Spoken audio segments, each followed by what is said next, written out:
Enregistré les manifestations les plus meurtrières de toute son histoire récente. Au moins une cinquantaine de personnes ont été tuées et plus de 300 blessés enregistrés dans un mouvement de colère contre la prolongation de la transition militaire conduite par le fils du défunt président Idriss Déby Itno. Les forces de l'ordre ont fait usage d'armes à feu pour disperser les manifestants qui étaient, selon le chef du gouvernement, armés de gourdins ou encore de machettes. Dans cette onde de choc provoquée par l'exposition des corps dans les rues de N'Djamena, un conseil des ministres s'est tenu dans la capitale, au sorti duquel un couvre-feu a été imposé. Au niveau international, l'ONU a appelé au calme. Nous demandons aux autorités de veiller à ce que la sécurité, la sûreté et les droits de tous les Tchadiens, y compris le droit à la liberté d'expression, de réunion pacifique et d'association, soient respectés. Nous appelons également toutes les parties à s'abstenir de toute violence ou de tout usage excessif de la force. Tôt dans la matinée de ce jeudi noir, des milliers de personnes ont bravé l'interdiction de manifester pour crier leur ras-le-bol contre ce qu'ils qualifient de succession dynastique à la tête du Tchad depuis plus de 30 ans. À N'Djamena, la capitale, et également à Moundou, la deuxième ville du pays, ils étaient nombreux à avoir répondu à l'appel de la plateforme d'opposition Wakitama. On veut l'égalité, on veut la justice. Oui, Macron, prête-lui tes oreilles. Écoute la voix des enfants du pays. Aujourd'hui, si on est comme ça, c'est à cause de vous la France. Le bilan de cette manifestation violemment réprimée par les forces de l'ordre pourrait s'alourdir. Une ambulance a été la cible des tirs, comme on peut l'apercevoir sur ces images. Voyez ça, à l'hôpital, ils sont en train de tirer. Ils sont en train de tirer sur l'ambulance. Alors que le Tchad compte ses morts, le président de l'Union des journalistes a réclamé une enquête pour établir les responsabilités suite au décès d'un jeune journaliste, Narcisse Oridje, touché par une balle perdue. Voilà. Ça. Voilà, toutes mes excuses. Bonjour à tous, aujourd'hui nous sommes donc le 21 octobre 2022. Je fais cette vidéo pour revenir sur l'actualité au Tchad, l'actualité tragique, et c'est impressionnant. Pourquoi? Mais parce que, vous savez, quand je parle, j'utilise toujours le terme de insulter l'intelligence des Africains. Et bien là, il faut trouver un qualificatif un peu plus fort, parce que je trouve qu'on a atteint un niveau, c'est incroyable, c'est incroyable. Pourquoi? Et parce que quand je vois ce qui se passe au Tchad, avec les tueries comme ça de jeunes gens, ce sont des enfants. Hein, la moyenne d'âge, quand je vois les manifestants, à mon avis, ça doit se situer autour de 15 ans, hein, quelque chose comme ça, entre 15 et 20 ans, maximum. C'est très clair, ils sont très très jeunes à manifester. Vous vous rendez compte? Donc, on tire comme ça à balles réelles sur des enfants. Mais pour quelle raison? Bon, alors, je me présente. Djoubian, c'est mon surnom sur le net. Je suis accessoirement seulement, spécialiste de la France. Et je suis un panafricain authentique, un panafricain très convaincu. Voyez-vous? Là, ce qui se passe, c'est que on assiste en fait à la mort, hein, à l'enterrement de la France-Afrique, à l'enterrement du colonialisme et de l'impérialisme en Afrique. Là, c'est le prix à payer, malheureusement. Malheureusement, c'est le prix à payer. Et je m'insurge contre comment on appelle ça, les chiffres qui sont donnés concernant les assassinats comme ça, hein, de personnes, d'êtres humains. On nous parle de combien? De 30?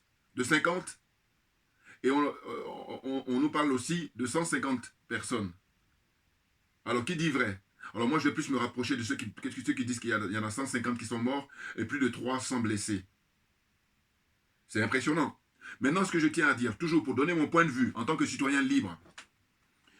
Écoutez, ces derniers temps, nous sommes à un tournant très important de l'histoire africaine, de l'homme noir. Oui, très très important. Et c'est une chance historique. C'est une chance extraordinaire. Vous voyez, on a les colonels au Mali, donc qui sont au pouvoir. Et lorsqu'ils ont pris le pouvoir, c'était pour éviter les bains de sang. Il n'y a pas eu de blessés et encore moins de morts. Et donc, paradoxalement, les soi-disant opinions internationales, surtout avec la France, qui vont mettre la pression sur les autorités maliennes. Moi, très franchement, je suis un citoyen ordinaire, mais j'ai dit si les autorités maliennes pouvaient me demander mon avis, voilà, je le donne là. Compte tenu de ce qui vient de se passer là, en train de se passer, que dis-je, au Tchad, avec le nombre de morts, moi je me penche plus sur plus de 150 morts et plus de 300 blessés. Eh bien j'ai dit, dorénavant, il faut refuser les visites ou les venues de je ne sais qui se prend pour représenter la CEDEAO, pour représenter l'Union africaine. Et puis je ne sais qui encore. Parce que ce sont nos semblables qui sont en train d'être tués. Et ça fait longtemps que ça dure. Donc ce que je vais dire, c'est quoi? C'est que je dis, si moi j'étais à faire partie du gouvernement dirigé par le colonel, son excellence Assimi Goïta, je dis à partir de ce qui se passe là au Tchad, c'est fini, c'est fin de non-recevoir parce qu'il faut un préalable. Le préalable c'est quoi? C'est de dire qu'il faut aller régler le problème au Tchad avant de venir nous voir. Qu'on ne nous dit pas que le Tchad c'est pas la CEDEAO. Parce que le Tchad, effectivement, c'est mis dans l'Afrique centrale. D'accord. Mais alors, en Afrique centrale, il y a qui? Il y a la CEMAC, par exemple. Ou alors, moi, je vais même au-dessus. L'Union africaine. Voilà. Il faudrait que l'Union africaine aille faire le boulot au Tchad. C'est-à-dire que faire respecter le droit, la dignité des Tchadiens. Et après, vous revenez nous voir. Je vous dis, en fait, chacun de nous, vous savez, on a la vie privée, la vie professionnelle. Mais moi, je vous dis, dans mon boulot, enfin, bon, on ne veut pas trop la ramener, mais je veux dire, quand j'assiste à ces trucs, mais c'est pas possible. Non, c'est pas possible. Je dis par là, il faut se faire respecter. Et je trouve que on a assez d'éléments et les dirigeants maliens, mais ils perdent leur temps à recevoir des gens, mais qui insultent notre intelligence en permanence. Mais bien entendu, parce que, écoutez, vous avez donc le Mali, où il y a les militaires qui sont au pouvoir. Vous avez la Guinée, où il y a les militaires qui sont au pouvoir. Ou un militaire, si vous voulez, mais en tout cas les militaires. Bon. Vous avez, sauf en République centrafricaine, où là c'est un civil, mais même un civil, il est remis en cause par la soi-disant opinion internationale conduite par la France. Bon. Vous avez donc récemment le cas du Burkina Faso, où les jeunes gens ont fait une révolution, ils ont porté au pouvoir un jeune capitaine. Bon. Donc, vous avez tout ça, et puis, vous allez remarquer, pays par pays, il y a le Tchad, j'allais oublier, mais en fait, justement, vous vous rendez compte, mais parce que c'est impressionnant. On a tout ça, on a l'heure d'Internet, on a l'heure des réseaux sociaux, et en fait, on nous nargue, et on nous méprise, et c'est au vu, au su de tout le monde. Mais c'est pas possible. Donc je dis, à partir de l'expérience là, ce qui est en train de se passer au Tchad, les dirigeants maliens, s'il vous plaît, et même les dirigeants aussi au Burkina Faso, les frères et sœurs, il faut faire un préalable. Vous leur dites, l'Union africaine, l'ONU, qu'ils aillent faire le ménage là-bas au Tchad, et après vous venez nous voir. Si vous ne le faites pas, foutez-nous la paix. Parce que vous avez le peuple avec vous. C'est pour ça. Et ça, pour moi, ça ne mange pas de pain. Il y a des choses qui, je comprends pas. Parce que j'ai tout, mais c'est facile. Et franchement, qu'on ne me raconte pas des bobards. Hein, parce que je dis, tout le monde sait que, comment dire, le fils Déby, et d'ailleurs c'est son fils adoptif. Il faut se dire les choses. Ah oui, moi je dis, j'aime appeler un chat un chat. Ma religion, c'est la vérité et la justice. Donc il est question de planter le décor. Alors, rappel historique. En fait, vous voyez, il y a des choses comme ça que dont beaucoup de gens ne font pas attention. Regardez le drapeau du Tchad. Là, je l'avais déjà dit dans mes vidéos passées, mes précédentes vidéos. En fait, le drapeau du Tchad, mais c'est le drapeau français. Il y a juste le jaune qui est au milieu. Donc, le drapeau français, vous avez bleu, blanc, rouge. Or là, vous avez bleu, jaune, rouge. C'est très, très important. Alors, très franchement, je n'ai pas fait de recherche pour savoir comment les drapeaux sont installés, sont instaurés dans les différents pays. Je le ferai. Mais là, c'est parce qu'il y a l'urgence. Mais ceux qui ont le temps, faites-le et puis envoyez-moi dans les commentaires. Mais moi, je le ferai dans les jours prochains. Je veux dire par là que sans même faire des recherches, toujours par mon bon sens, vous regardez tous les drapeaux africains et vous allez voir que, en fait, la couleur dominante en Afrique, c'est le vert et le jaune. Et en Amérique latine, c'est le bleu et le rouge. Ou le bleu ou le blanc. Il y a le bleu, en tout cas, est dominant pour l'Amérique latine, et puis le vert et le jaune, c'est dominant, la couleur dominante pour l'Afrique. Mais le Tchad, c'est le drapeau français qui est mis là-bas. Et on a entendu dire que les soldats tchadiens ont pu être les premiers à aller défendre la France libre. Bon, je ne vais pas trop m'étendre, mais ce qui est sûr, c'est que la précision que je dois apporter par rapport à ma vidéo d'aujourd'hui, c'est de dire que, en fait, nous nous battons pour la fermeture dans les plus brefs délais de toutes les bases militaires françaises en Afrique. Je dis bien en Afrique. Le peuple malien, avec les colonels, ils ont réussi à expulser l'armée française. Et que fait l'armée française? Ils vont maintenant se situer à N'Djamena, au Tchad, et au Niger également. Mais il est question qu'ils partent définitivement du continent africain parce que ces bases militaires françaises prennent en otage le peuple africain et menacent la sécurité des Africains. Pourquoi? Parce que je parle toujours de bilan. Dites-nous, depuis que ces bases militaires là-bas sont installées, d'abord, elles servent à quoi? Or, quand vous installez une raffinerie, c'est pour le pétrole. Est-ce qu'on est d'accord? Quand vous installez une école, c'est pour l'enseignement. Quand vous installez des hôpitaux, c'est pour soigner des gens. Comprenez mon déroulement, la logique que je suis. Donc, les bases militaires françaises installées en Afrique, dites-nous à quoi elles servent.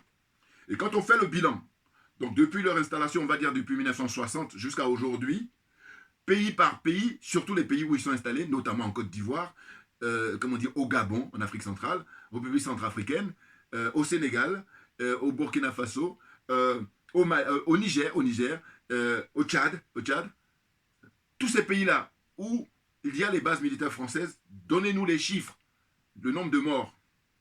Et quelles sont les raisons du fait que ces gens-là sont tués, sont morts? Quelles sont les raisons? Donc le bilan est négatif, le bilan est néfaste. Et c'est la raison pour laquelle, à un moment donné, fort de ça, on dit prenez, pliez bagages, parce que vous ne servez à rien. Vous êtes là juste, au contraire, pour protéger les potentats, les dictateurs qui sont là, qui sont mis par vous pour assurer le pillage de toutes les richesses africaines. Ce que je dis là, c'est une porte ouverte, c'est maintenant connu, mais ce qui est désolant, c'est le fait que malgré tout, il y a cette continuité-là. Mais c'est pas possible, c'est pas possible. Donc, je tiens à rappeler à nouveau, Monsieur Idriss Déby, il est resté 30 ans au pouvoir, puisqu'il a été mis au pouvoir par la France en 1991, et il a été assassiné en 2021. Donc ça fait 30 ans pratiquement. Alors, on nous fait du maquillage, parce que ce serait trop flagrant que de dire qu'il a été assassiné par les services secrets français. Ah, bien entendu, là, je vais me permettre de le dire. Hein. Ah oui, non, ça suffit. Je dis que moi, ma religion, c'est la vérité et la justice, et je dis que la vie humaine est sacrée. Oh, il se trouve que ces gens-là, ils se nourrissent du sang humain. Comprenez-le très bien, frères et sœurs. Comprenez très bien que ces gens se nourrissent du sang humain. La démonstration est faite malheureusement en permanence. Maintenant, il faut en tirer les leçons. C'est pas possible.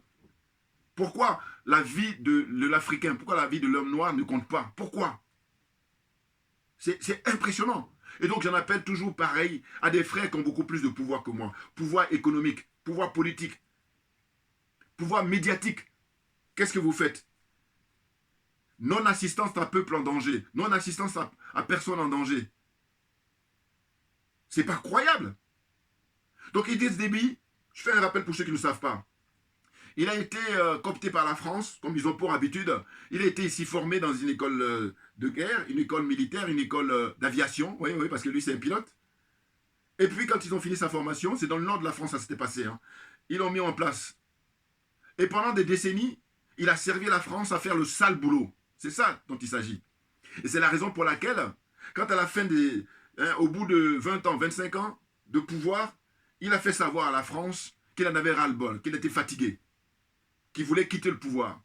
Mais s'il s'était contenté de le dire dans le privé, ça passe encore. Mais les dirigeants français qui sont négrophobes, qui n'aiment pas les Noirs, il faut le comprendre. Mais moi, je suis à l'aise pour le dire parce que depuis que je le dis, personne ne peut la ramener. Et oui, maintenant, il faudrait que les frères et sœurs, maintenant, eux aussi, soient convaincus de ça. Et puis, on lâche rien. Parce que quand je dis toujours que je ne lâche rien, c'est fort de toutes ces connaissances-là. Mais bien entendu.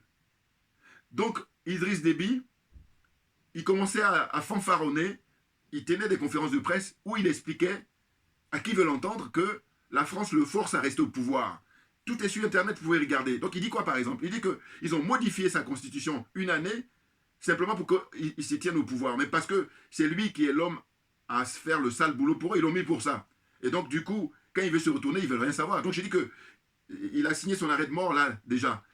S'il se contentait de parler en privé, ça passe. Mais quand il commence à faire des déclarations publiques, là, il ne supporte pas.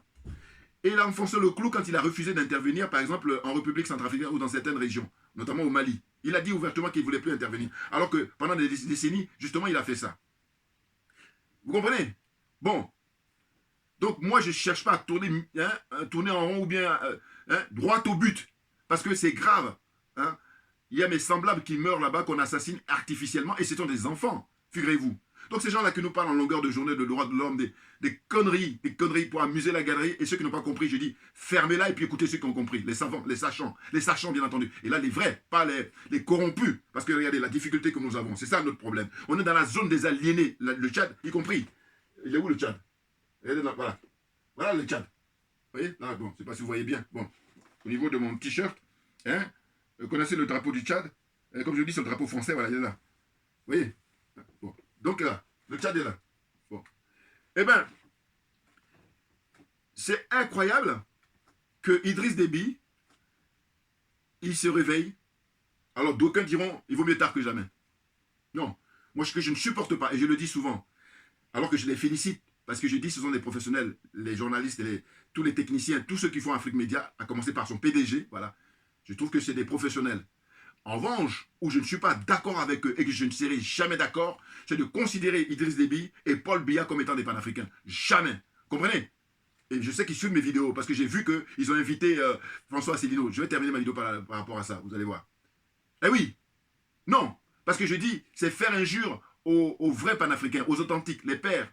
Hein? C'est faire injure à Patrice Lumumba. C'est faire injure à Kwame Nkrumah, à la mémoire de Ahmed Sékou Touré, à la mémoire de même Muammar Kadhafi, de Nasser. De comment on appelle ça, Sylviane Olympio. Hein? Tous ces gens-là. Patrice Emery Lumumba. Hein? C'est leur faire injure? Non. Trouvez un autre qualificatif, dites qu'il est votre contributeur, dites qu'il est votre sponsor, dites qu'il est, je sais pas, qu'est-ce que dis-je encore? Mais il est hors de question de mettre ces gens-là, Paul Biya et Idriss Déby, en tant que panafricains. Non. Je crois que si vous regardez leur parcours, quels risques ils ont pris? Parce que c'est là où moi je mesure les risques. Quel est le risque qu'ils ont pris? Et donc comparé avec les vrais panafricains, les pères de l'indépendance que j'ai cités tout à l'heure, eux, justement, dans le meilleur des cas, ils ont été évincés et mis en prison, et dans le pire des cas, ils ont été assassinés. Pour la plupart. Voilà. Alors on me dira, oui, mais justement, il a été assassiné, comment dire, Idriss Déby. Mais le problème, c'est quoi? C'est que là, il fanfaronnait et son peuple était en train de mourir de misère. Je vais vous donner les chiffres tout à l'heure parce que j'ai pris quelques notes. Hein? À regarder le taux d'alphabétisation, à regarder, comment dire, le nombre de, comment on appelle ça? Vous savez, la vie, hein? La durée de vie, voilà, c'est ça. Hein? Les gens, combien de temps ils vivent sur Terre, au Tchad? La moyenne qui est faite. Et puis je vous dis, des fois même, on n'a même pas les chiffres parce que ça dépasse l'entendement. Alors que le Tchad, tout comme tous les pays africains, je vous dis, tous les pays africains sont dotés de ressources naturelles, tous. Il y en a qui en ont plus, mais il n'y a pas un seul pays africain qui n'a rien. Donc c'est pas possible. C'est que du mensonge, que de la démagogie par les Occidentaux. Parce que ce sont eux qui ont les moyens de faire des investigations. Et donc, ils font tout pour brouiller les pistes. Mais c'est l'empire du mensonge, c'est la religion du mensonge. Donc vous comprenez, on est dans une chute logique. Maintenant, il appartient aux Africains. Bien entendu, parce qu'aujourd'hui, on a des reculs. On a beaucoup de frères et sœurs qui sont bien formés. Mais simplement, il faut qu'ils se débarrassent de l'aliénation. Il faut qu'ils se débarrassent de complexes. Il faut qu'ils se débarrassent de la corruption. C'est tout simplement ça. Parce que dès lors qu'ils font ça, ce travail-là, mais ils sont tranquilles. Vous comprenez? Moi, quand je suis à l'aise à faire mes vidéos, parce que je ne suis pas concerné par ça. Ah ben oui. Non, c'est un préalable. C'est hyper important. Vous comprenez? Donc, Idriss Déby, comme il a commencé à fanfaronner, eh bien, ils l'ont dégommé. Tout simplement. Et puis, on a encore les images. Monsieur Emmanuel Macron va là-bas sur place en brin de pompe pour faire des pleurs de, comment on dit, les larmes de crocodile. Hein? Regardez, vous avez les images. Et il a introduit, par la même occasion, le fils. Le fils adoptif, attention, c'est très important. Parce que quand c'est comme ça, il faut se poser la question. Comment se fait-il qu'on prend le fils adoptif? Alors on dirait toujours, oui, mais lui, il était entraîné pour ça et tout. Oui, mais en réalité, je crois que c'est une procédure utilisée par la France depuis fort longtemps, depuis des décennies, bien entendu. C'est-à-dire qu'ils font leur casting pour prendre quelqu'un qui ne soit pas vraiment du pays. Très rapidement. Quand Henri Conan Bédier, on ne lui permet pas d'avoir un mandat long. Quand comment on appelle ça, le président, son excellence, Nisofor Soglo, au Bénin, quand on le fait qu'il a qu'un seul mandat, la liste est longue, hein, je vais vous dire. Alors, deux fois, ils prennent effectivement des gens du pays, mais quand ces gens-là sont vraiment comme des Blaise Compaoré, hein, un enfant du pays, qui est là pour payer pour faire du sale boulot. Comment il s'appelle Guillaume Soro, un enfant du pays, payé aussi là pour faire du sale boulot, et qu'il ne fasse pas le coup de « oui, mais si tu dis que l'erreur est humaine, on peut bien comprendre. Mais comment se fait-il que tu es planqué? Comment se fait-il que tu es caché alors que l'heure est grave en Côte d'Ivoire? C'est ça. Pourquoi tu ne te montres pas là? Tu refuses de te sacrifier et tu préfères que les enfants d'autrui hein, se sacrifient eux, alors qu'ils ont déjà donné. Puisqu'en Côte d'Ivoire, je lui dis, ne me parlez pas de 3 000 morts, parlez-moi au moins de 30 000 morts. Ah oui, mais c'est impressionnant. Qu'est-ce que c'est que ces gens-là? Mais je vous dis, c'est le prix à payer, malheureusement, mais c'est irréversible. On est parti maintenant pour que l'Afrique obtienne son indépendance. En tout cas, tous les pays, surtout en particulier la zone francophone, parce que c'est cette zone-là où c'est le comble. Hein, avec toutes les richesses qui régorgent les sous-sols et les sols. On se retrouve avec la misère comme ça, et on veut nous faire... Hein, on veut nous faire adhérer à ça, on veut nous faire valider ça. C'est pas possible, c'est intenable. Donc la démonstration est faite maintenant, vous voyez dans les différents pays. Et je vous dis, les frères du Mali, frères du Burkina Faso, de Guinée, faites un préalable. Vous dites que vous allez résoudre le problème au Tchad d'abord, l'Union africaine, l'ONU, et après vous allez venir nous voir. Faites ça. C'est pour ça que j'ai dit, mais là j'ai parlé des vies professionnelles tout à l'heure, j'ai dit que moi, je demande des choses là, des préalables. Bon, le moment viendra où je... Non, mais c'est pas possible.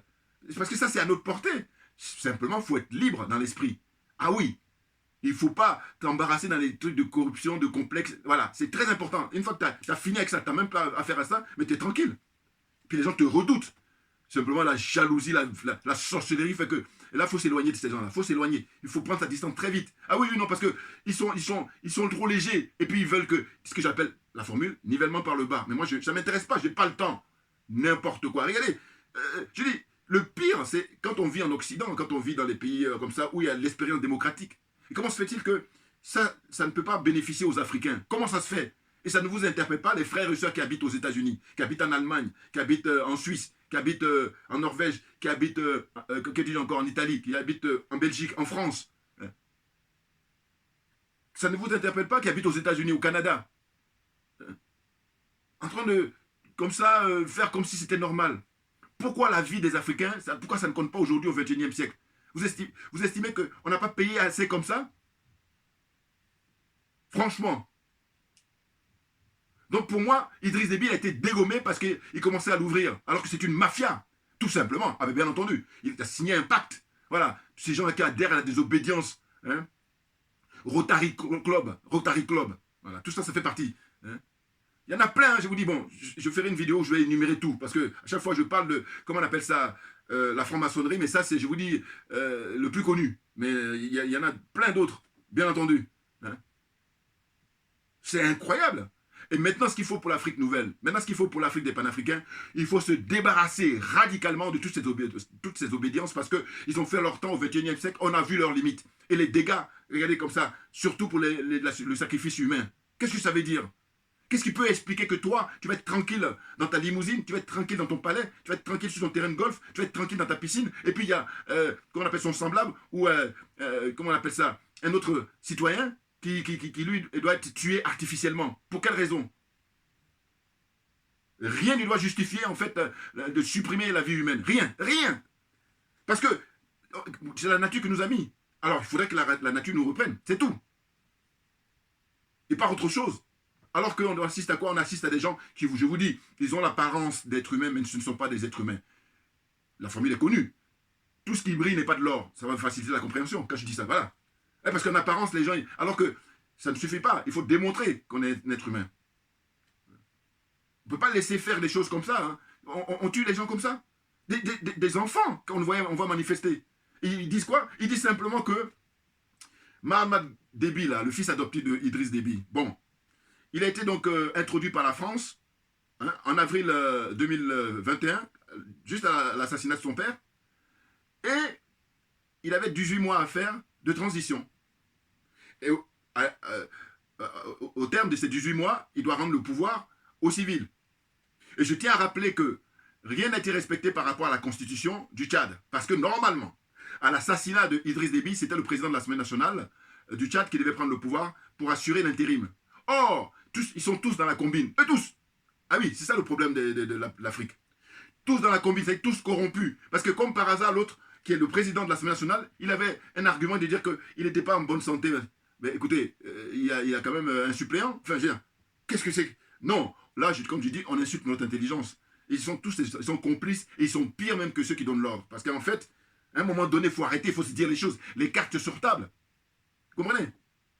Donc, les jeunes gens hier ont manifesté dans les grandes villes du Tchad pour dire que maintenant, il faut donner le pouvoir aux civils. Oh, Nini, la décision est prise par la France. Et du coup, oui, c'est trahi, c'est quoi? C'est que quand ils font des déclarations, ils vont nous dire « Oh non, on n'a rien à voir ». Mais je dis, mais pourquoi alors l'ambassadeur de France, là-bas à N'Djamena, au Tchad, pourquoi il fait des déclarations pour dire, par exemple, que même s'il y a 10 000 morts, rien à faire, on va soutenir ceux qui sont au pouvoir. Vous vous rendez compte? On a les démonstrations qui sont sur Internet. Vous voyez? Et je dis souvent, mais quand on fait preuve de bon sens, c'est dire, mais avec le nombre de pays qui existent au monde, avec le nombre d'ambassades, comment se fait-il qu'on ne s'en prend pas aux autres ambassades, on ne s'en prend pas aux autres pays? C'est une bonne question, une question simple. Et donc, quand on insulte l'intelligence de l'Africain, c'est que on est conscient de ça, on le sait, mais on dit non, on s'en fout, on va quand même faire avec. Non, c'est peine perdue parce qu'aujourd'hui, vous avez affaire à une jeunesse qui est convaincue, vous avez affaire à un peuple qui est résolu à obtenir, à arracher définitivement son indépendance et sa souveraineté. C'est clair, les démonstrations sont faites au Mali, parce que c'est la référence, le Mali. Et c'est pour ça que je vous dis, les frères et sœurs qui dirigent le Mali, les colonels, s'il vous plaît, vous faites un préalable. Plus personne ne doit venir en visite au Mali. C'est-à-dire dire, on vient en délégation pour les 49 zozos, les 49 mercenaires, là. C'est terminé tout ça. Parce que c'est pour faire diversion. Ce qui doit être focus, c'est tout ce que vous avez comme preuve pour mettre en accusation la France devant l'ONU. Et si le dossier n'est pas reçu à l'ONU, mais utilisez tous les moyens. Aujourd'hui, on a la chance extraordinaire d'avoir Internet. Voilà. Vous donnez toutes les preuves à tout le monde. Et puis maintenant, chacun va prendre ses responsabilités. C'est incroyable. Franchement. En fait, on va parler du Mali. On va parler du Burkina Faso. On va parler de la Guinée. Mais jamais on parle du Tchad. Mais au nom de quoi? Alors que c'est un coup d'État. Et d'ailleurs, je dis toujours qu'il faut comparer le nombre de morts, pays par pays. Quand il y a la prise de pouvoir de ces militaires-là, dans ces différents pays. C'est très intéressant à observer. Au Mali, il n'y a personne qui est blessé, encore moins de morts. Donc c'est à partir de là, on devait leur foutre la paix depuis le début. Mais on ne leur fout pas la paix, pourquoi? Mais parce que en fait, la France ne s'attendait pas à ça. Et oui, et c'est pour ça que je dis, il faut maintenant vérifier l'histoire politique de chaque pays. On a des pôles très importants. L'Afrique de l'Ouest, vous avez la Côte d'Ivoire. Et là, il y a une grande manifestation qui est prévue au mois de novembre. Et je vous dis, il paraît que M. Ouattara se planque maintenant, il dort, au camp militaire français, là-bas en Côte d'Ivoire. Vous vous rendez compte? Mais ça ne peut que finir comme ça. Parce qu'il faut se rappeler comment il est venu au pouvoir. Il a été mis au pouvoir par les Français. Voilà. Donc, sa fin sera tragique, tout naturellement. Mais bien entendu, parce que être dans le mensonge, il n'est que passager. Le mensonge, il n'est qu'en CDD. C'est la vérité qui va triompher comme toujours. Tout naturellement, et bien entendu. Vous comprenez? Donc c'est pas possible d'être témoin comme ça, des assassinats directs. On tire à balles réelles. Et je disais hier dans ma vidéo, je disais qu'en fait, ils n'ont même pas les moyens, parce que s'ils avaient des bombes lacrymogènes, dont c'est le rôle, quand il y a des manifestations, c'est de disperser les foules. Et ça, en général, bon, il peut y avoir des blessés parce que les gens courent, mais très rarement des morts. Or, quand on tire à balles réelles, on est sûr, d'ailleurs c'est intentionnel. Donc je dis quoi? Je dis bon voilà.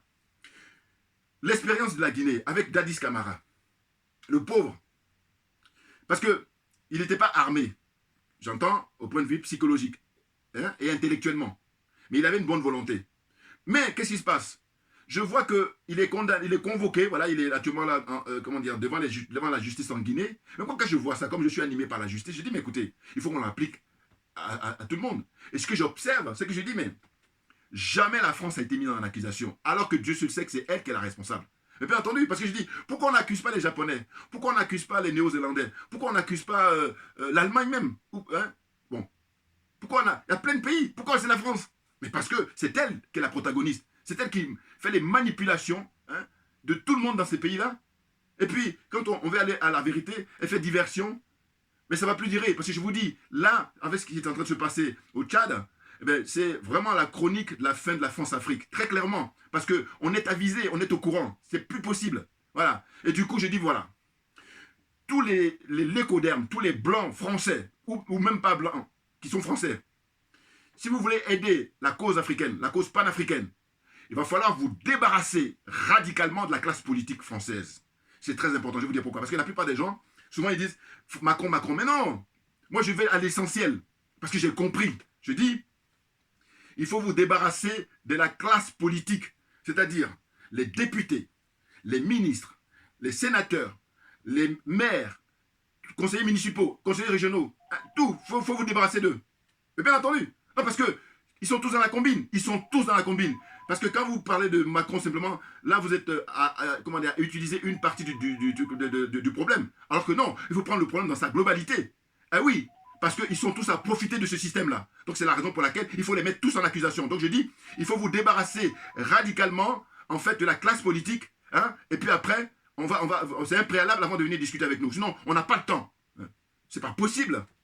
Il faut le faire et diffuser mes vidéos, s'il vous plaît, les frères et sœurs, au maximum. Et oui, parce que chacun de nous a une énergie qui lui est propre. C'est donné par la nature. C'est la raison pour laquelle, moi, là, les idées que j'ai, hein, je ne suis pas le seul, mais en tout cas, parce que chacun de nous, heureusement, il y a des idées comme ça qui peuvent paraître originales. Et dans ce cas-là, il faut plutôt les diffuser au maximum. Or là, il ne faut pas rester bloqué dans son orgueil ou dans son ego. C'est trop léger le combat. Le combat que nous sommes en train de livrer, il doit être au-dessus de tout. Ah oui, il s'agit de libérer le peuple noir, de libérer les Africains. Parce que comment se fait-il qu'on est sur le continent qui est gâté par la nature, hein? Et puis il ne faut pas se tromper de terme. Les frères là, qui sont très qualifiés, avec plein de diplômes, ils vont dire, oui, c'est un accident. Non mais n'importe quoi, il n'y a pas d'accident du tout. Très clairement. Parce qu'il y a une espèce de contradiction, de paradoxe comme ça qui veut que, d'un côté, ils vont dire, bon, c'est vrai que l'Afrique, c'est l'origine de l'humanité. Et puis d'un autre côté, quand on apprend qu'il y a toutes les ressources minières, et là par contre, non. Là, c'est un accident. N'importe quoi. Non, mais franchement. Vous voyez, bon, là, maintenant, je vais lire un peu les notes que j'ai prises. Bon, rapidement. Donc, je disais qu'Idriss Déby, il est resté 30 ans au pouvoir. Bon, ça, je l'ai déjà dit. Superficie du Tchad. Le Tchad, il fait 1 284 000 km². Voilà. C'est-à-dire plus de 2 fois la France. Plus de 2 fois. Hein? Avec environ 16 à 17 millions d'habitants. Et normalement, s'il n'y avait pas la manipulation, hein, s'il n'y avait pas l'armée française, la mainmise de la France, eh bien, tous les Tchadiens sont tous des millionnaires. Tous. Mais oui. Parce que c'est un des pays les plus riches d'Afrique centrale. Tout naturellement. Le pétrole, l'uranium, tout est là-bas. Simplement, le fonctionnement des dirigeants français, c'est en fait, je vous dis, ils ont fait perdurer 400 ans, 500 ans d'esclavage. Et aujourd'hui, maintenant, toujours, ils vont continuer avec les histoires de djihadisme pour perpétuer cette espèce de... Ils prennent le peuple africain en otage et ça a assez duré. Et on a compris. Donc maintenant, on arrête tout. On arrête tout. Immédiatement. Il n'y a pas de délai.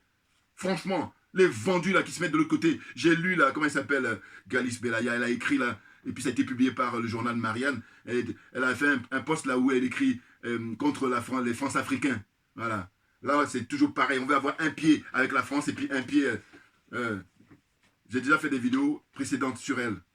Voilà, des vendus. Quand c'est comme je dis, ferme-la, rase les murs et puis fais-toi oublier. Franchement. Ah mais c'est dingue. Parce que c'est trop facile. Et à la fin, elle termine pour dire, je suis une Française. Non mais ils sont trop légers, je vous dis. C'est vrai qu'il y a l'art qu'elle a de l'écriture, d'accord. Mais heureusement que c'est pas suffisant. Heureusement que c'est pas la panacée. Mais oui. Puis j'ai dit, on voit toujours les limites des gens. Elle, j'ai très vite vu ses limites. Il faut regarder mes vidéos précédentes, s'il vous plaît. Voilà, n'importe quoi. Moi, je vais plutôt signer pour soutenir à 100% et à 1000 pour 1000 Madame, comment dire, Poucheli Balé, Madame Nathalie Yamb, Madame Amina Fofana. Voilà, ça me parle, ça. Autrement, là, des... Non, mais enfin bon, on va perdre du temps là-dessus. Vous avez compris. Capitale N'Djamena, hein, qui fait à peu près 2 millions d'habitants. Autant dire... un gros enfin bon, tu me dirais c'est pas original puisque la plupart des pays c'est comme ça, c'est malheureusement, il y a beaucoup plus de gens dans la capitale. Et les villes principales, donc vous avez Abéché et Moundou, et après N'Djamena. Et puis la langue officielle c'est le français et l'arabe, hein, langue officielle est parlée. Et au niveau des religions, l'islam, on nous dit que c'est environ 55%. Et maintenant, le christianisme et l'animisme c'est 45%. Bon ça, quand j'ai fait mes recherches, j'ai pas pu avoir, je pense qu'à mon avis, au départ, tout le monde est animiste. Voilà. Au départ. Maintenant, il y a eu, comme vous savez, l'influence hein, de l'islam et ensuite du christianisme. Voilà. Sinon, l'Africain est foncièrement animiste. Les choses sont claires. Les frères qui ont compris, je dis tant mieux. Ceux qui n'ont pas compris, bon, c'est tant pis. Voilà. Parce qu'à un moment donné, avec ce qu'on est en train d'endurer, c'est bon, quoi. Puis je vous dis, il n'y a plus d'excuses parce qu'on a les moyens, ceux qui veulent s'informer et ceux qui veulent se cultiver. Il faut juste prendre son temps. Et puis il faut faire une question de priorité. Parce que si vous faites la priorité ailleurs, bon, c'est votre choix, mais il faut l'assumer. Il faut l'assumer. N'importe quoi. Bon, je poursuis. Hein, donc, le taux de mortalité infantile, 85%. Vous vous rendez compte? Mais parce que ça veut dire quoi? Ça veut dire qu'en fait, il n'y a pas d'argent qui est mis pour les hôpitaux, pour soigner les gens de manière générale, et les enfants en particulier. 85% de taux de mortalité. Et j'ai écouté hier, là, il y a un témoignage, mais qui était vraiment... Je vous dis, vous n'êtes pas loin de couler les larmes. Hier, j'ai suivi un petit peu l'émission du frère Kofi, Isaac Kofi, que je salue, vraiment beaucoup de mérite. Et il y a une dame qui a témoigné, mais qui a expliqué beaucoup de choses. Elle dit qu'en fait, ils font tout quand les femmes accouchent, mais les femmes, c'est très rare qu'elles survivent. À la rigueur, les enfants, qui vont mourir quelques temps après, mais les femmes, la plupart du temps, quand elles accouchent, elles meurent, je sais pas, on va dire, je sais pas si c'est 1 fois sur 2 ou même 2 fois sur 3. Vous vous rendez compte? Et c'est dans une région précise. Je crois que ça doit être la région où, justement, la France combat. Hein, parce qu'elle va privilégier, elle fait des clans, des ethnies, là, à manipuler tout le monde, alors qu'on a déjà eu l'expérience du Rwanda. Voilà. Donc c'est fini, hein, c'est terminé. Maintenant, il faut rendre les armes. Voilà. Et pour éviter, justement, cette fuite en avant, hein, il y a une déclaration qui avait été faite, rappelez-vous, par Jacques Chirac. Ça durait 1 minute, je crois, son intervention. En tout cas, il était interviewé. Où le terme qu'il a utilisé, que j'ai beaucoup aimé, je ne suis pas un soutien de Chirac. Enfin, je dis, tout cela, ils ont nourri le système de la France-Afrique. Mais c'est simplement ce que je dis, je dois relever ce qu'il avait dit. Parce que je trouvais intéressant le mot. Il a dit, il faut tout faire pour qu'on puisse éviter les convulsions. Alors maintenant, il faut prendre la date à laquelle M. Chirac s'était exprimé. Et puis, vous regardez ces derniers temps ce qui se passe en Afrique. Vous savez que d'une certaine façon, et c'est ce que je dis d'ailleurs, je dis que les gens, normalement, arrivés à un certain âge, ils doivent vider leur sac, au moins avant de quitter cette terre. Oui. Parce que tu as déjà un vécu. Parce que quand on est jeune encore, bon. Mais quand on a un vécu comme ça, arrivé 70, 75, 80 ans, 90 ans, mais il faut vider son sac définitivement. Sinon, c'est dommage. Et je crois que Chirac, ils l'ont récupéré parce qu'ils ont eu l'expérience de Raymond Barre. Raymond Barre sur son lit d'hôpital. Là, je vous laisse maintenant aller regarder sur Internet. Vous allez voir comment il a balancé. Ah, j'ai beaucoup aimé. Ah oui. Voilà, c'est ça qu'il faut faire. Oh là, l'entourage justement fort de l'expérience de Raymond Barre, ils ont cadenassé Chirac parce qu'il commençait à parler là. Ah oui, quand il dit pour éviter les convulsions, c'est-à-dire que la jeunesse elle va se réveiller et là ça va faire mouche. Et c'est en train de faire mouche là. Et donc je dis, les jours de la France-Afrique, les jours du colonialisme sont comptés en Afrique. Très clairement, moi j'en suis convaincu. Ceux qui ne sont pas convaincus, c'est leur problème. Et puis laissez-nous tranquilles. Parce que je dis, ils n'ont pas l'énergie et la force que nous avons. Et ils viennent simplement pour nous emmerder. J'ai pas le temps. Je n'ai pas le temps. Nous n'avons pas le temps. N'importe quoi. Alors la suite. Donc je disais, 85%, hein, taux de mortalité infantile, taux d'alphabétisation 37,3%. Bon, vous vous rendez compte? Alors que j'ai vu, c'est un pays qui est très très riche. Alors, donc, je disais que c'est 16 à 17 millions d'habitants hein, au Tchad. Et je rappelle que le QG de l'armée française est là-bas, quand ils ont quitté le Mali. Ils sont allés se mettre là-bas. Manipulent tout le monde. Mais ça, on arrive à la limite maintenant, à la fin. C'est terminé. Le nombre de morts environ, bon, j'ai dit, voilà, tout à l'heure, moi je pense que c'est au minimum plus de 150 morts, et non pas 30 ou 50 morts, là, comme on voit dans les médias français. N'importe quoi. Et puis, voilà, il y a un truc que j'ai signalé, j'ai dit, bon voilà, toujours pareil hein, dans ma réflexion, et puis toujours je suis animé par le bon sens et l'honnêteté intellectuelle. J'ai dit, bon voilà, vous allez remarquer que, alors que c'est des êtres humains, on nous parle des chiffres ronds. C'est-à-dire que, quand il y a des manifestations comme ça, et puis il y a des tueries artificielles, là, on assassine les gens, on n'entend pas, jamais on entend dire, il y a eu 29 morts, il y a eu 23 morts, il y a eu 17 morts. Non, à chaque fois, c'est des chiffres ronds. Là, vous voyez, pour l'expérience, parce que je n'ai pas eu le temps d'y penser auparavant, mais là, avec ce qui se passait au Tchad, j'ai dit, mais tiens, 30 morts ou 50 morts, mais c'est quoi ça? Des chiffres ronds. Mais ça démontre en fait, justement, le côté bidon. Ah ben, bien entendu. Non, non, non. Parce que, comment se fait-il que c'est pas 49 morts? Comment se fait-il que c'est pas 29 morts? Comment se fait-il que c'est pas, même quand on parle de 150, pourquoi c'est pas 149? Enfin, vous voyez, ça pourrait l'être, ou ça pourrait être même 151, ou ça pourrait être 51, ou ça pourrait être 31. J'espère que vous comprenez encore, là encore pareil, la logique dans mes explications. La logique de mon raisonnement, voilà, c'est surtout ça, hein, le mot que je cherchais. Mon raisonnement. Ah oui, n'importe quoi. On va combattre, mais sans réserve, l'empire du mensonge, et je dis la religion du mensonge, parce que ce sont eux qui sont à l'origine du malheur, des malheurs de l'Afrique. Les choses sont claires. Ces gens se nourrissent du sang humain. Vous vous rendez compte? Et quand je dis qu'ils ont l'apparence d'êtres humains, mais ce ne sont pas des êtres humains, mais là, juste cet exemple-là, mais démontre tout. Et il n'y a plus besoin de perdre son temps dans des explications. On est d'accord? Vous comprenez? Alors la suite. Hein? Donc j'ai dit, malheureusement, hein, les nombreux morts sont le prix à payer pour en finir avec la France-Afrique, pour en finir avec le colonialisme et pour en finir avec l'impérialisme en Afrique. Très clairement. Ah oui, oui, oui. Parce que, vous avez dit, les différents pôles, vous avez, donc en Afrique de l'Ouest, la Côte d'Ivoire, ça arrive là. M. Ouattara sait très bien que ses jours sont comptés pour quitter le pouvoir, tout simplement. Et moi j'ai dit, on t'arrête, et puis on te met en prison, d'abord on te juge, et après on te met en prison, voilà. Moi je suis plutôt militant pour ça, ça c'est vraiment mon école de pensée. Non, non, il ne faut pas tuer, non, parce que sinon je suis plein. Le fait de tuer ton prochain, tu n'es pas un être humain. Pour moi c'est clair, c'est un sorcier, un criminel. N'importe quoi. Donc, on t'arrête par contre et on te juge publiquement. Il faut que ça serve. Parce que moi, j'aimerais bien que les gens prennent conscience. Les gens soient éduqués. Parce que c'est ce qui manque. C'est pour ça qu'on est dans cette fuite en avant. N'importe quoi. Ils sont trop légers. Ils font le malin. Fatiguent les gens. Oh. Enfin. Donc, la suite. Je dis. Voilà. Je vais terminer là. Mais en fait, j'avais déjà parlé de ça. Mais je vais quand même reparler avant de terminer avec Asselineau. En fait, compte tenu de tout ce qui se passe, et puis on voit la déclaration donnée par l'ambassadeur, alors que l'ambassadeur de chaque pays, il est représentant du pays, c'est pas n'importe qui. Donc l'ambassadeur de France, là-bas, comment dire, au Tchad, il dit ouvertement comme ça, il a écrit sur les réseaux sociaux que même 10 000 morts, on lâchera rien. Vous vous rendez compte? Mais vous n'allez pas aimer le Tchad plus que les Tchadiens.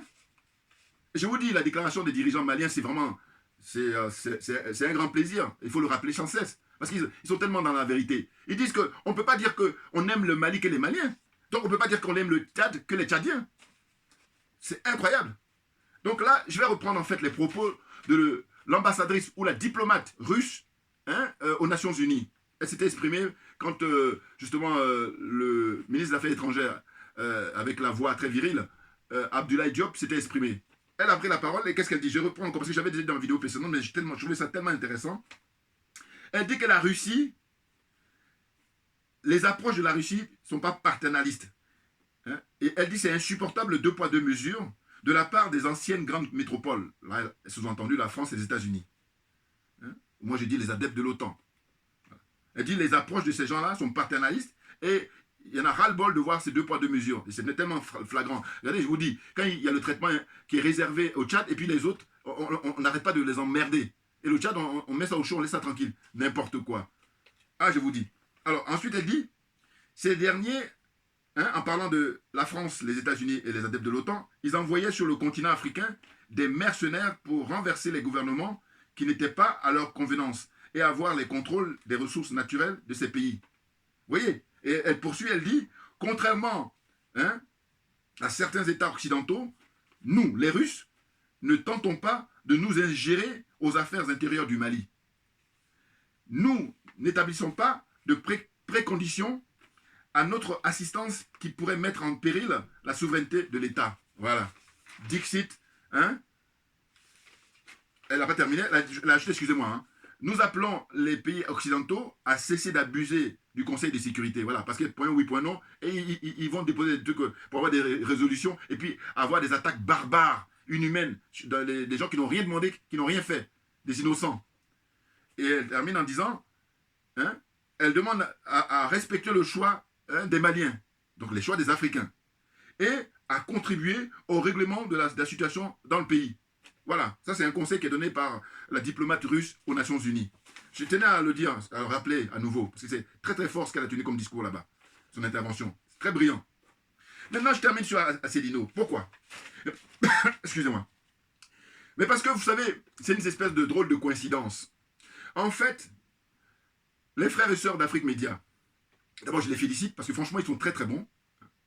Eh bien, ils ont eu l'idée d'inviter hier, pas plus tard que hier, monsieur François Asselineau, homme politique français, pour une interview exclusive. Je trouvais ça très bien. Mais, cela dit, ce que j'ai noté, parce que j'ai regardé de bout en bout l'intégralité de l'interview, je félicite d'ailleurs Guy Fondor. Très très bon. Il est très bon. Ah oui, le garçon. Ah oui, félicitations frère, t'as assuré. Oui, oui, oui. Par contre, on est resté sur notre fin.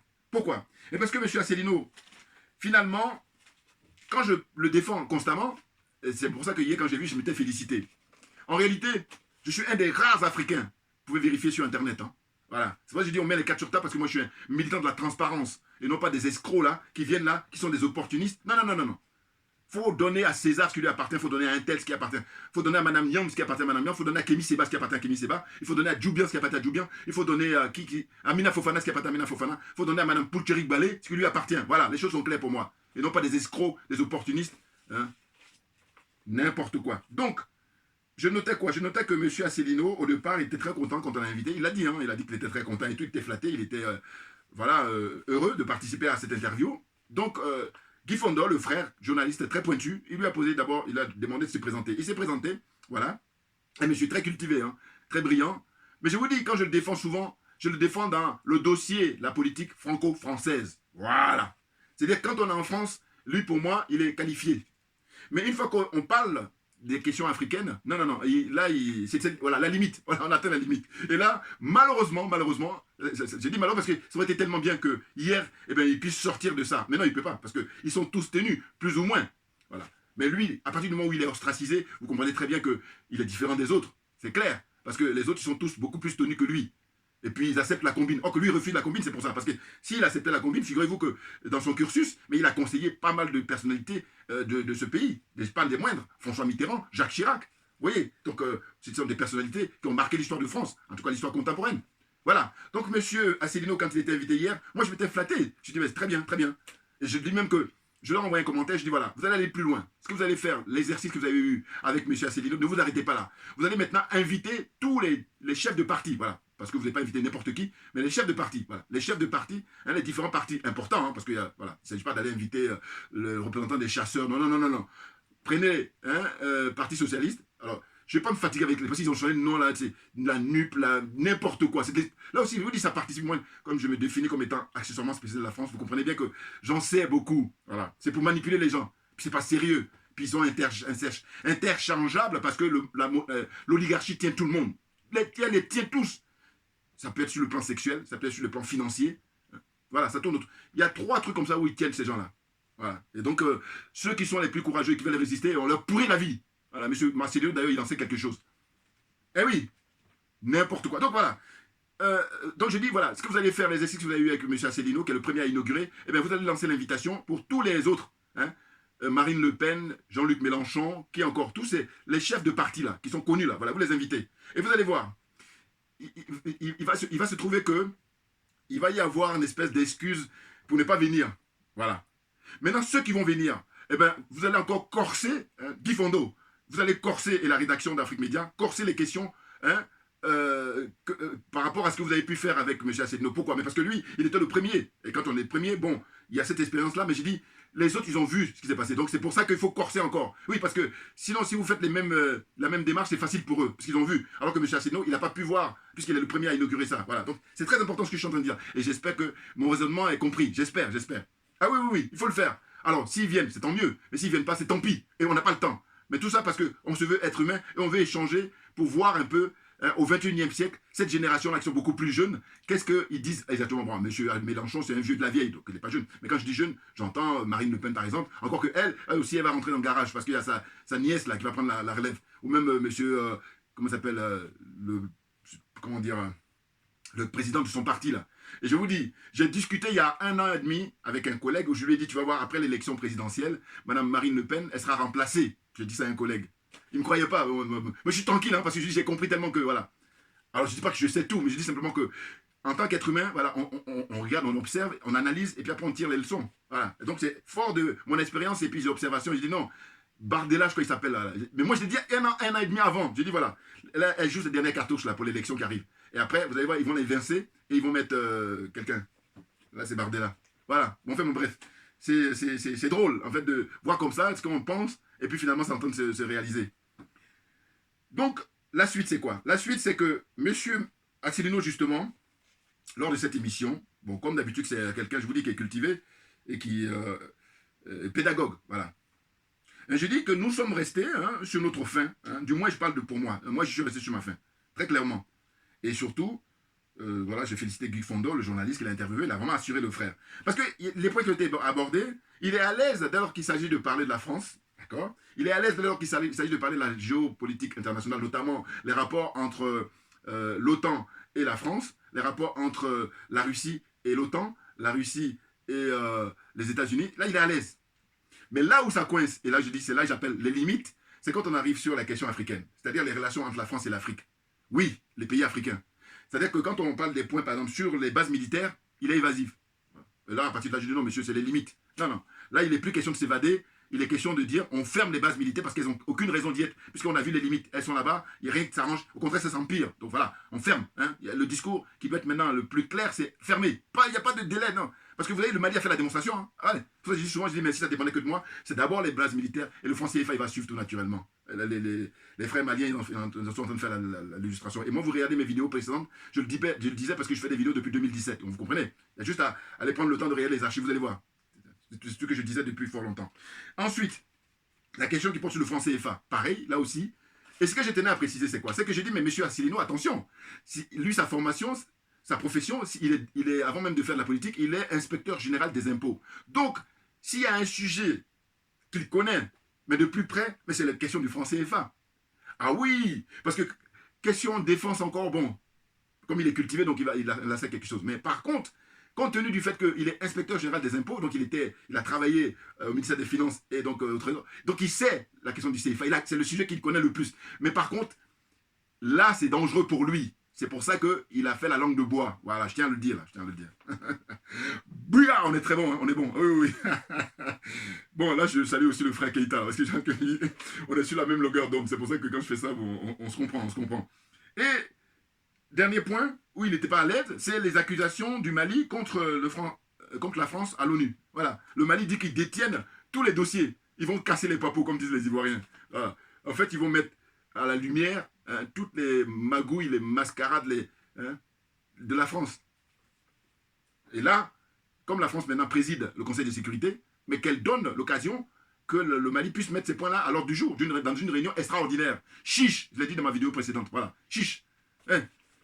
Ah oui, non mais de toute façon, c'est clair que là, je vous dis, on n'est pas loin de la fin là. C'est clair, tout le monde est motivé, tout le monde... Enfin, ceux qui sont de bonne volonté, puis ceux qui sont honnêtes, hein, pas les malhonnêtes, les malades là, où je vais mettre un jeu à l'hôpital psychiatrique. Fatigue les gens. Donc vous voyez, voilà, il n'était pas à l'aise. Voilà. Maintenant je dis, je pense que je le soutiens uniquement, voilà, dans le cadre de la politique franco-française. Il faut qu'on soit d'accord là-dessus. Parce que j'ai vu que il y a beaucoup de frères et sœurs qui, dans le passé, m'avaient attaqué souvent, me disent « Oui, mais toi, on te soutient, enfin, on te regarde tes vidéos, mais quand tu parles à Céline, on ne comprend rien. » Enfin, en gros, de dire « Lâche l'affaire là-bas. » Je dis « Non, non.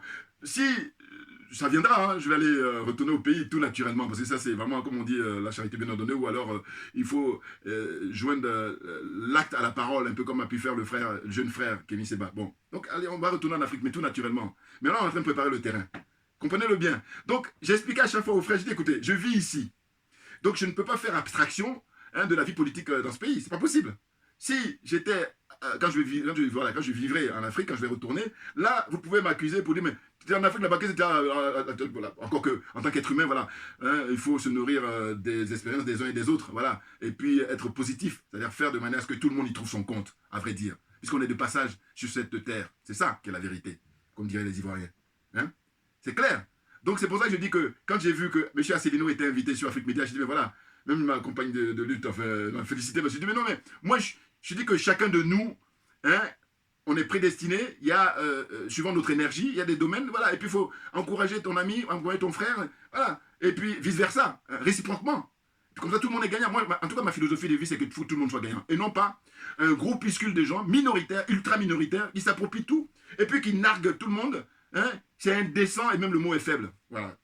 Comprenne qui veut, comprenne qui peut. Merci encore à vous tous pour votre attention.